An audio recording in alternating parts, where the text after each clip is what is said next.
sozinho, não estou contigo. Boa noite, irmãos, a graça e a paz. Hoje são 12 de setembro de 2023. Nós estamos estudando o livro de Josué, no capítulo 22, no versículo 10. O altar do testemunho, assim está o título aqui da minha Bíblia. E vindo eles ao limite do Jordão, que estão na terra de Canaã, ali os filhos de Ruben e os filhos de Gade e a meia tribo de Manassés edificaram um altar junto ao Jordão, um altar de grande aparência, e ouviram os filhos de Israel dizer: Eis que os filhos de Ruben e os filhos de Gade e a meia tribo de Manassés edificaram um altar na frente da terra de Canaã, nos limites do Jordão, da banda dos filhos de Israel. Para nós entendermos o contexto dessa história, aqui se trata de 3 tribos que tiveram a herança fora da terra ali de Canaã. Eles pediram a Moisés para que dessem aquelas terras, que eles iriam lutar, ajudar os seus irmãos a conquistarem a terra dentro de Canaã. E assim eles fizeram cumprir a sua promessa e eles foram liberados por Josué para poder voltar para suas terras com a herança que eles tinham conquistado das batalhas. Então eles obedeceram a Deus em tudo, e Deus os fizeram prosperar na terra.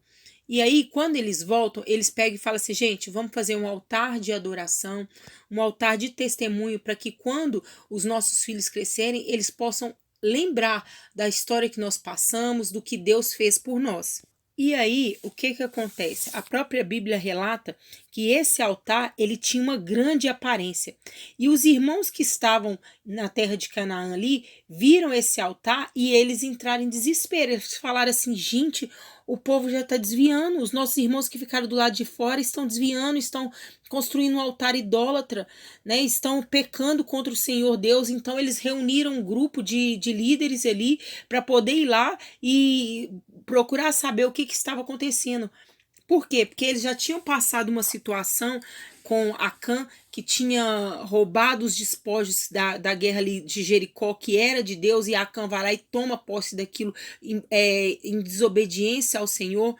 E o que aconteceu? Trouxe morte, trouxe prejuízos na batalha ali na cidade de Ai. Então, aquele povo sabia o que era pecar contra Deus, o que era andar de desobediência e as consequências que trariam para aqueles que se rebelassem contra a vontade do Senhor. Então, eles entraram em desespero e falaram assim: vamos lá e vamos, se for o caso, até eliminar eles da terra, porque nós não queremos trazer prejuízos para o nosso povo. Mas só que quando eles chegam lá, eles vão com o sacerdote Eleazar, e Eleazar vai analisar a situação, vai conversar com eles para saber qual que era a motivação a qual eles tinham construído o altar. E nós vemos esse relato no versículo 26, está escrito assim: pelo que dissemos, façamos agora e nos edifiquemos um altar, não para holocausto, nem para sacrifício, mas para que entre nós e vós e entre as nossas gerações, depois de nós, nos seja em testemunho, para podermos fazer o serviço do Senhor diante dele, com os nossos holocaustos e com nossos sacrifícios e com as nossas ofertas pacíficas, e para que os vossos filhos não digam amanhã aos nossos filhos: não tendes parte no Senhor. Então eles fizeram aquilo para servir de testemunho mediante a toda a obra e a presença do Senhor. Eles fizeram para que as obras de Deus fossem lembradas, fossem exaltadas ali por toda a geração.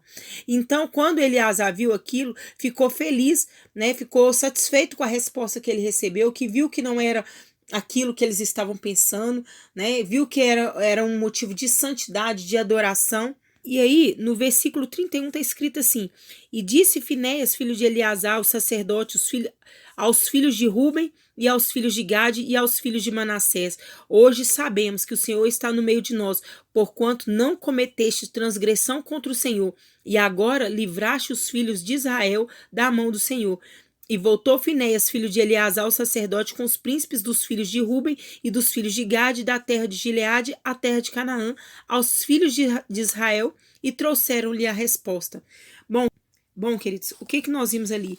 Um julgamento precipitado dos irmãos, porque eles viram algo que assustaram, né? Talvez por medo, por zelo, mas eles não foram analisar a situação antes de criar um pânico, igual aconteceu no meio desse povo.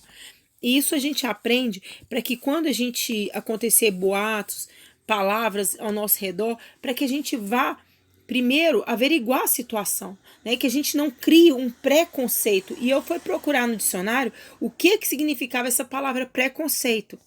Qualquer opinião ou conceito sem uma prévia, sem um exame crítico antes de tomar qualquer decisão.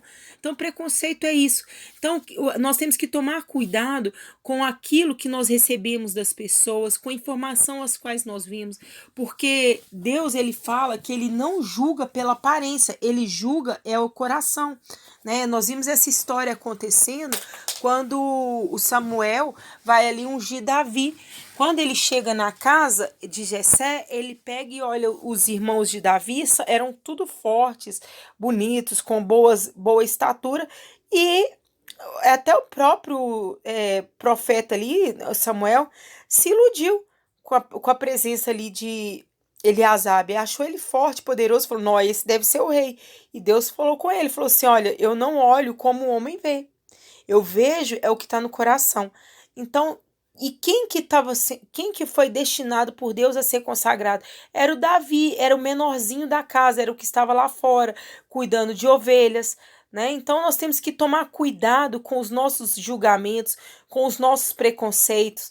Devemos aprender e tirar como lição aqui da tribo de Ruben, de Gade e de Manassés, que eles fizeram algo que estava exaltando o nome de Deus e os seus irmãos achou que eles estavam cometendo idolatria, que eles estavam em pecado, mas eles foram lá tirar a prova dos 9 para ver se realmente aquilo estava acontecendo e eles viram com os próprios olhos que não estava acontecendo. E hoje nós vemos dentro do ambiente, tanto da nossa casa, da igreja, de escola, de trabalho, tantas situações que são geradas por causa de calúnias, por causa de difamação, de fofocas, né, as quais a gente não conhece a história, não conhece a verdade, e a gente toma como verdade aquilo que a gente ouviu sem ter conhecimento de causa. Você já viu você tomar birra de determinadas pessoas só por causa de um comentário de alguém? E você nem conheceu, você nem sabe a verdadeira origem que estava ali por detrás. Eu aprendi algo com meu pai que ele me ensinou, que toda história ela tem dois lados. Vou dar exemplo. Existe um carro, de um lado ele é preto e de outro ele é branco. Então eles são duas cores. Mas se eu estiver olhando para o lado preto, eu vou falar que o carro é só preto. Se eu estiver do lado branco, eu vou falar que o carro é branco. Mas se eu olhar por cima do carro, eu vou ver que ele tem um lado preto e o lado branco. O que a gente aprende com essa história? Toda história tem seus dois lados. A gente tem que aprender a ouvir os dois lados, não tomar como verdade somente um lado que você ouviu, né? Porque a história pode ser mentirosa, pode ser deturpada, pode ser de acordo com a visão daquela pessoa, que é uma visão enganosa. Então nós temos que aprender a ouvir as pessoas, a ouvir sempre os dois lados. Quando você tomar uma história como verdade, procura saber o outro lado, procura saber a verdade do que está acontecendo, antes de você ter um preconceito já definido sobre uma situação. Viu? Principalmente em casais, em situações de briga de marido e mulher. Aí o cara vai lá, conta uma coisa da mulher, a mulher conta outra coisa do marido. Na hora que você coloca os dois de frente, não é nada daquilo que a gente ouviu separados. Então nós temos que aprender a averiguar a situação. Tá bom? Até mesmo para a gente dar um conselho, para a gente dar um palpite, porque às vezes nós podemos dar um conselho baseado numa mentira, né, baseado num fato errado. Imagina se o sacerdote ali tivesse escutado as tribos ali para poder matar os irmãos. Teria matado eles de forma inocente. Entendeu? Então, aprenda a averiguar, aprenda a ver se aquilo que chegou até seu ouvido é real, é verdade e condiz com o que o Espírito Santo fala. Tá bom? Peça ao Senhor discernimento espiritual antes de entrar em julgamento de qualquer causa e você não ser uma falsa testemunha. Então, que Jesus abençoe vocês, em nome do Pai, do Filho e do Espírito Santo de Deus.